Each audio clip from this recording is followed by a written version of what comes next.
As we align our ministry wineskins with our values and vision, we also have to consider where our church or ministry is on the life cycle.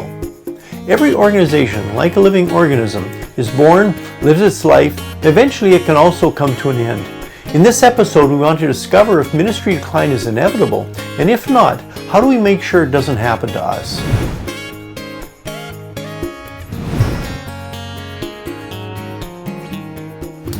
See, is it inevitable that churches and organizations will inevitably decline, or is it possible for them to continue to grow indefinitely? It is important to remember from our previous discussion that we are making a difference between people of God, the new wine, which will last forever, and the human structures of the local church or organization, wineskins of which they are a part. My point has been that while the gospel and the people of God are eternal, the wineskins inevitably need to change. See, without change, the organization will atrophy and lose its purpose. For those following along now, we're on page 29 of the coaching guide. Just as in the natural world, an organization is similar to an organism. The life cycles of human organizations are similar to the biological realities of all living systems. Understanding these dynamics can help us recognize the problems that arise during the life cycle of a church and ways of coping with these challenges. See, the life cycle chart is a way of tracing the beginnings of an organization from inception to maturity and then possible decline. Our life cycle diagram is adapted from Bullard's research. Bullard suggests that there are 4 organizing principles from the DNA of the life cycle of an organization that can be applied to the church. These are vision, relationships, programs, and management. See, vision is the current understanding of God's strategic direction cast by the leadership and owned by the members. Relationships refers to the processes by which people are converted, assimilated, grow spiritually, utilize gifts, and develop as leaders. Programs refers to those activities and ministries that serve the church by helping it fulfill its mission. And management is the administration of the physical resources, but also includes decision-making, changing culture, and in systems. It's important to remember these definitions as we go through this, and if you have completed the church health and evaluation assessment, you'll notice that there are questions specifically related to each of these stages. So we'll look at this in greater depth in our next episode, but as you can see from the diagram, in each stage there's a different emphasis and need. This is represented by the capitalized letters V, R, P, and M for vision, relationship, program, and management. For example, during the birthing stage, vision is most emphasized and important. As the church develops healthy relationships, the letter R, ministries are established and grow. Then as the church matures, effective programs that meet the needs of the body are functioning, signified by the letter P. And eventually, healthy administration, allowing for reproducing ministry and evaluating the organization, depicted by the letter M. Decline of the organization occurs if we focus on our past successes and fail to recast new vision. See, lack of vision is always the first step in the decline. Yet when vision starts to fade, most people in the church or organization do not recognize the decline at that point. Things are still humming along pretty good, as we're kind of living off all the successes of the past. But as the organization ages, contentment invariably leads to a loss of vision, and this eventually leads to a breakdown in relationships, which means outreach slows and members no longer are growing. This is when people become discontent and notice that something has changed. If intentional steps to move the organization to a new life cycle are not taken at this stage of atrophy, the death of the church or organization is inevitable. Now, death does not mean the doors closed. There can be still many programs and systems are still in place that were established during the church's glory days. However, there's a loss of vision and purpose.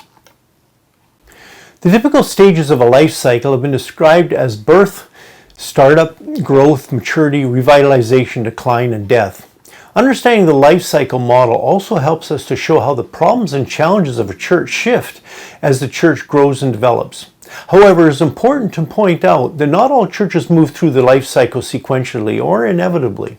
Smaller organizations are at a greater risk of dying than more established ones, and decline can happen at any stage due to many varied reasons such as too much change too quickly, leadership issues, crises, and so on. See, at other times, churches and organizations can stagnate at one stage instead of moving through the cycle. Some churches can gradually develop, while others can swing back and forth on the cycle as they experiment with different strategies. Churches can even move backwards in the cycle by making necessary changes, which will be mentioned here as renewal. With intervention, the life cycle is not inevitable, though it is illustrative of what happens when organizations are left on their own without attention by the leadership. In bringing about necessary change in a church or organization, leaders must evaluate if the church can handle a long process of renewal. Renewal is usually only successful if there are no immediate threats to the church's survival, or if it has not already entered a period of decline. If either of these situations is present, more bold, direct action by leadership is typically required. For long-term strength and growth, the longer-term approach is preferable. But leadership must count on the cost themselves and of their members. We'll talk more about that after the break. This series is based upon our MCNet coaching and ministry guides. There are basically 2 parts to the series, 12 episodes that cover the 5 sections of the coaching guide and 18 episodes that cover the 8 workshops of the ministry guide. As a team, we have had the opportunity to serve in various parts of the world over the last decades using these materials to equip leaders and coach ministry teams throughout our ministry coaching network. This leadership team coaching in episodes 1 to 12 are intended for the core leadership team and cover big picture issues that affect the whole ministry. Here, issues regarding sharing vision, developing healthy culture, bringing about change, and multiplication strategies are discussed. There's a playbook at the end of each of these first 12 coaching episodes, which serves as a guide to help implement these church health and growth tools. These first 12 episodes then coincide with the ministry team workshops in episodes 13 to 30, which are designed to equip every member as they serve in the body. You can also check out our Christian Leadership Institute training program. This is a unique approach to ministerial training based on a competency-focused mentorship. The free materials for this series, as well as the coaching and ministry guides, are available from the links in the description box below. Just as many others have, we are sure you will find our other Leadership Matters podcast series helpful for you and your ministry. We're looking at the life cycle of an organization before the break. The reality is that churches and ministries do not remain healthy left on their own. Left to themselves, they often become complacent, ingrown, and self-satisfied. Something I've illustrated elsewhere is the hardening of the wineskin. This is likely a function of human nature, but needs to be guarded against. It usually begins with the initial loss of vision or mission drift as the organization loses its purpose and its reason to exist. What often happens is that its mere existence becomes the purpose. See, the organizational leaders begin to rely on patterns of the past and previous solutions to solve new problems, which inevitably leads to the aging stage.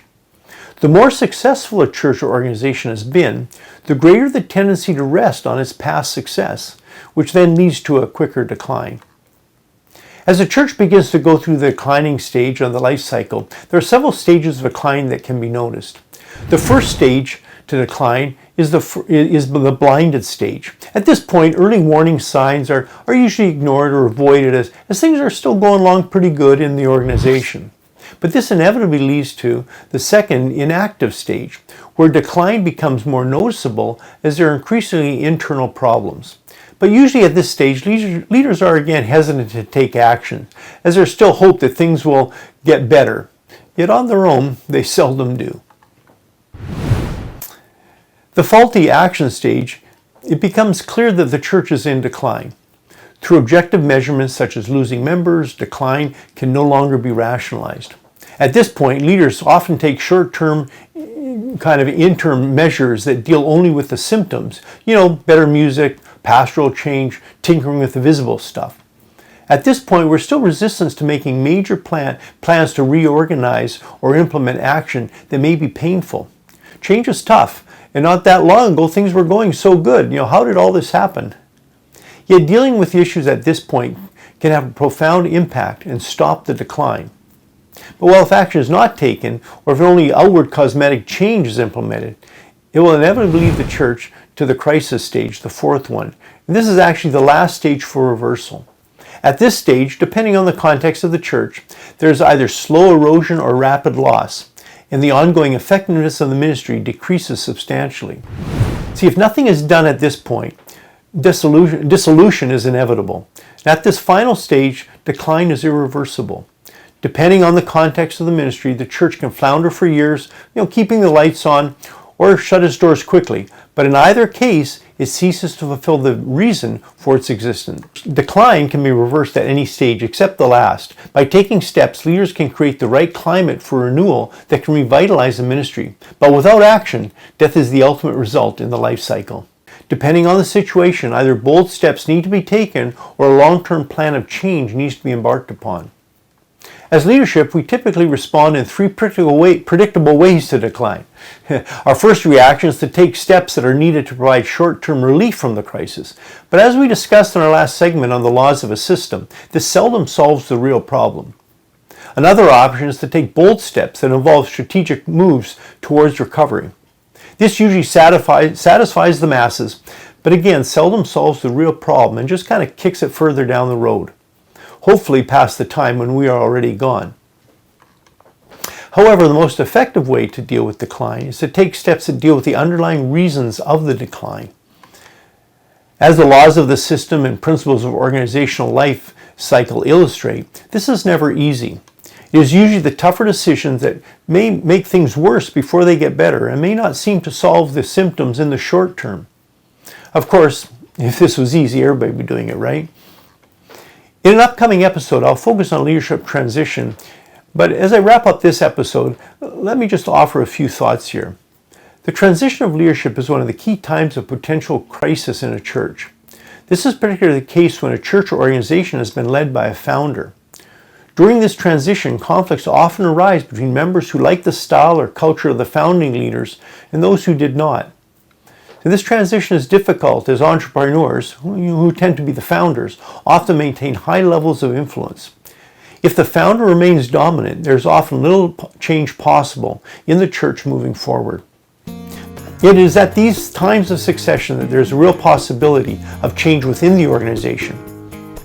But we'll discuss this in greater depth in future episodes. So as we wrap up this episode, let's look at the coach's playbook for this section. To begin with, here are a couple questions to consider. Consider where your church or organizations are in the life cycle. Do you see stages of decline at all? In having reflected on the questions from the church health assessment, do you as leaders have the same opinion regarding where the church is at, compared with others in the church who took the survey? And how do you interpret any difference that there may be? Now, for each of these sections of the coaching series, we provide ministry team workshops which are designed to help anyone serving in the body apply these principles. For this section, the workshop Change Dynamics is in episodes 22 and 23. This provides additional principles for helping people and organizations through the change process. As always, our goal is to reproduce healthy leaders who will then be able to build healthy teams and reproduce healthy ministries. You'll notice a link to my 5-fold ministry podcast series, which views the ministry flowchart and life cycle through the lens of the equipping gifts we find in Ephesians chapter 5. There are also various resources available in this section, including a relational health survey for leaders and organizations and a 4-quadrant leadership assessment. Now, based upon the previously introduced church health and effectiveness assessment, the ministry flowchart and life cycle tools are introduced here to help leaders return an organization to health so that it will naturally grow. Our pathways of implementation this time use the question from the church health and evaluation assessment for leaders to understand the gaps in the overall ministry activities as well as where they are at in the life cycle of the organization. I've also provided a guidelines page which we have used to integrate the coaching sections and workshops. The elliptical diagram explains the flow of the coaching sessions and workshops and how they fit together. The blue one illustrates how this material can be used within existing churches, and the brownish one for establishing new ministries. And you can get a link to all of these resources in the description box below. Okay, next time we will revisit the organizational life cycle in greater detail, and I want to provide some helpful ways that you can use within your church and your organization and mitigate the natural tendency of our organizations to decline. To get the most of our discussions, you and your team will find it beneficial to have completed the church health and evaluation tool.